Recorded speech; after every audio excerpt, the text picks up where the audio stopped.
Kerana ini program ialah sepanjang 1.5 bulan. Jadi kami berharap melalui Ipoh Bulan Muzik ini kami dapat menarik bukan sahaja pelancong domestik, tapi juga mengharap dapat menarik pelancong dari antarabangsa.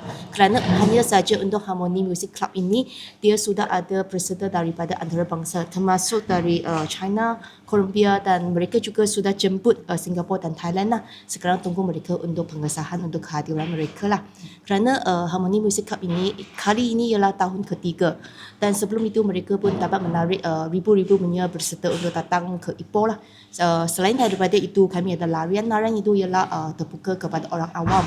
Sepanjang larian itu kami ada persembahan muzik, ada band. Jadi semasa mereka boleh buat sukan kan, jadi mereka pun boleh untuk merasa itu muzik itu dia punya boleh ada seronok sikit kan. Dan selain itu Music Beyond the Corner ialah satu kami punya inisiatif lah, kerana sekarang pelancong domestik kami ialah tertinggi dalam negara kan.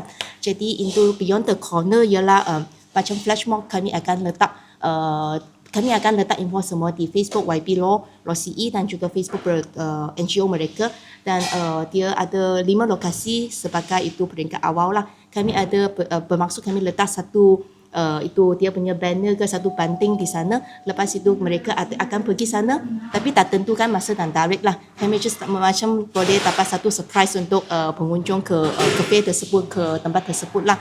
Dan last lah sekali lah, kali ini kami berbesar hati dapat menjemput itu Nanning Government sana. Mereka akan menghantar satu rombongan yang agak besar lah untuk bersama datang ke Ipoh pada pertengahan bulan 8. Dan itu ialah anjuran bersama MPI, Pejabat Exco, dan mereka ini ialah satu mereka punya cultural festival.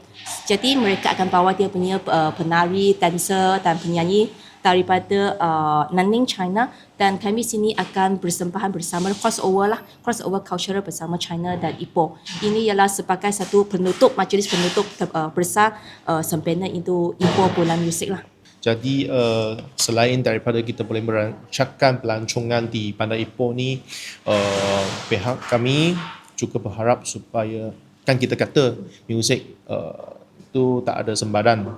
Jadi kami berharap dengan program-program yang akan dilancarkan ni dapat mengeratkan lagi hubungan bukan sahaja di antara kaum bangsa, tetapi juga di antara dengan negara lain, sebab kita akan ada peserta yang datang daripada China, Thailand dan juga Singapura, Colombia.